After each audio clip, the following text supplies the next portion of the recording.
So we're all unloaded. Started about 6:45. Got up, took my tarp off and all that good stuff. Guys like, hey, go ahead and pull straight forward and I will get you unloaded. So I want to talk about something that happened yesterday. As a driver, we get the messages all the time about zero tolerance for cell phone usage while you're driving. Guy gets terminated yesterday. All right. Has entire family. He's got like 5 kids and a wife. Terminated.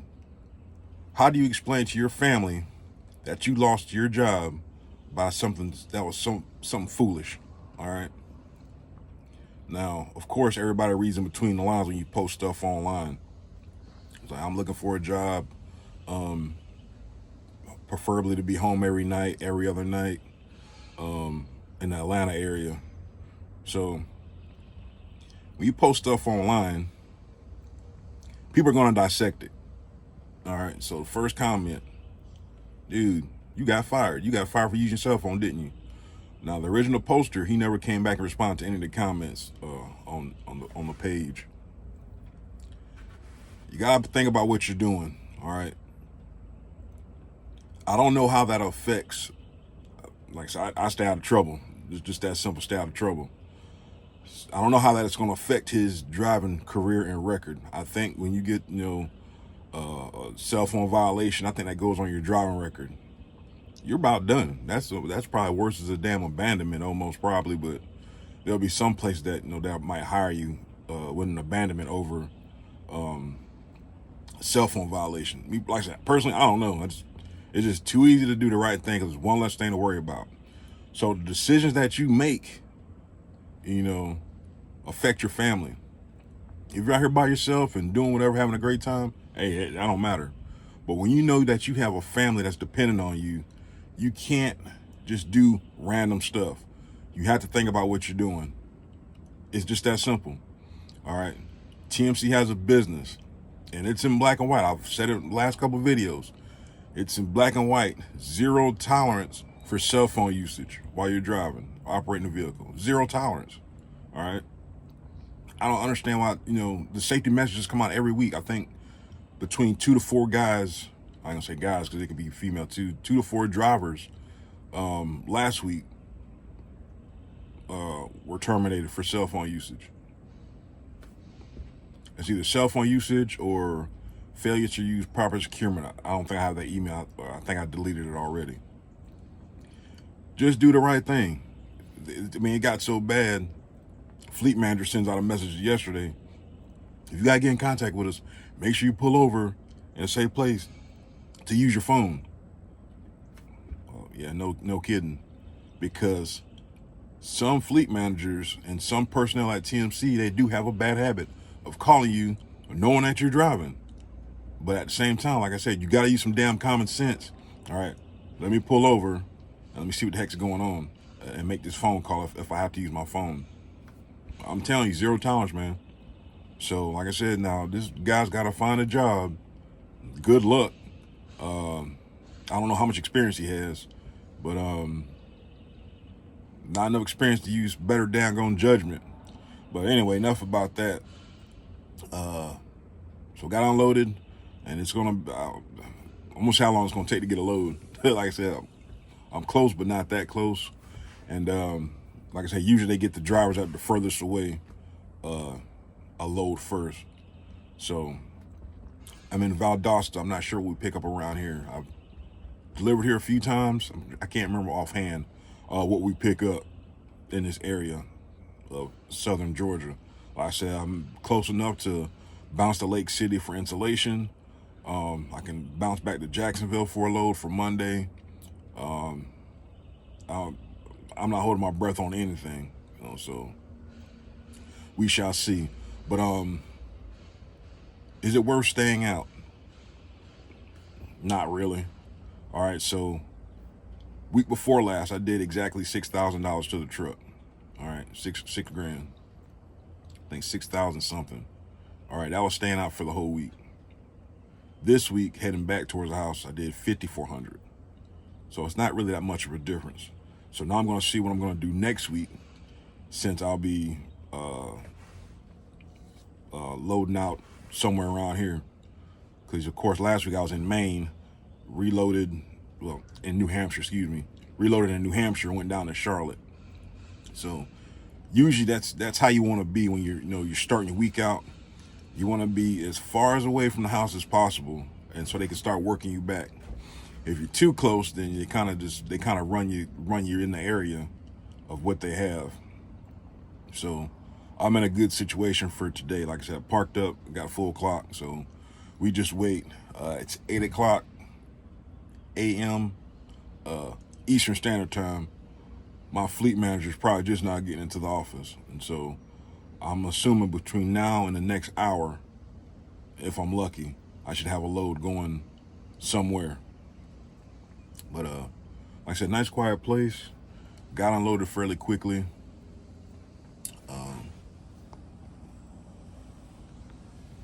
So I guess this building over here is empty. And I think it's for lease. I seen the sign way out there in front. But Freedom Axle. I guess they make different type of axles and stuff. It's pretty neat. All right. So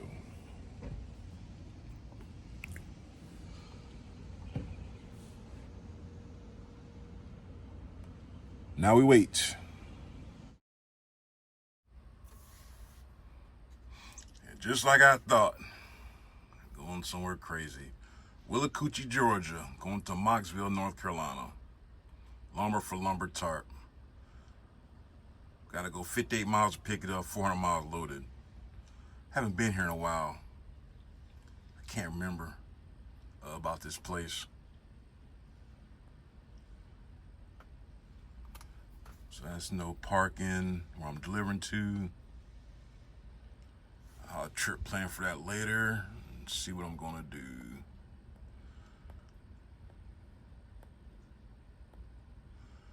All right, Willacoochee, Georgia. Here we go.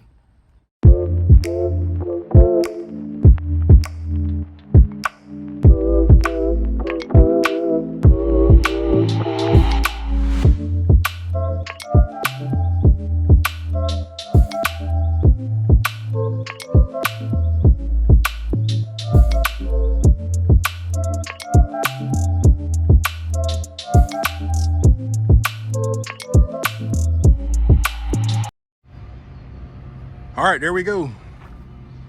Willacoochee,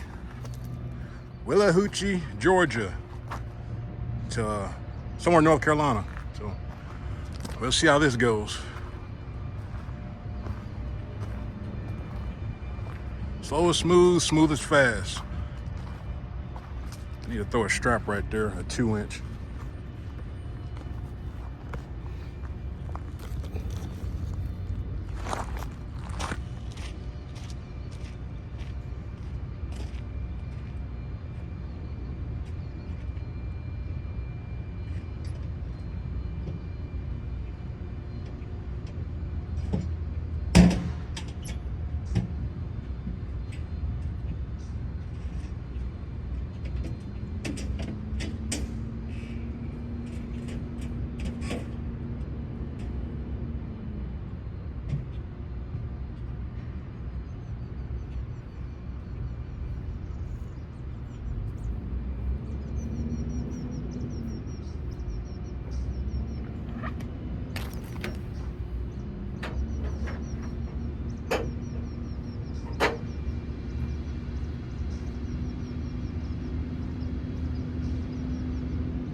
Yeah, anytime you have, it's probably about a foot where your tarp is connect at, or actually no, it probably wouldn't matter because it's down here. But still, so you don't lose your tarp, you throw either a 2-inch or a 4-inch. If I had another strap, I would have use a 4-inch. It'd have been more securement too. Throw your strap across the top of the tarp. Cause I'm telling you, go down the road and you'll lose it. I promise you. I'm talking from experience. So put your strap on top there. Pretty simple. Haven't been here in a while. Last time I was here, I just delivered and I didn't pick up. But I forgot all about old Willahoochie. Willahoochie, that's what it's called. I'm not being funny. Willahoochie.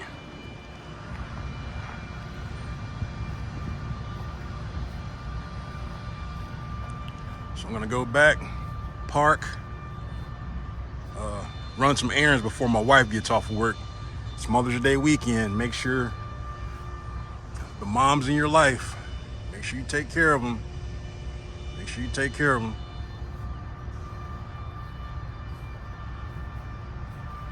That's about it though. Very simple. Now I didn't know that the damn guy was gonna I didn't know I was gonna have a hump in the middle. Some places you'll go and they're friendly. They'll say, hey, do you want a belly? Or, you're getting this many and that many and this, that, and other. This guy ain't say nothing. So I'm like, I'm getting ready to finish up my straps. And daggone, he threw another layer on there, but no big deal. So I've got 3 straps, you might say 4 straps with the 2-inch on top of that. So kind of sloppy right there in the middle, but when you pull too much on one side, that's what happens. That's why when you do your bungees, you're trying to spread them out. Then you make your lap around and then you bungee them all up. Dummy straps under the tarp. Bam. Just like that. Easy money. Easy money.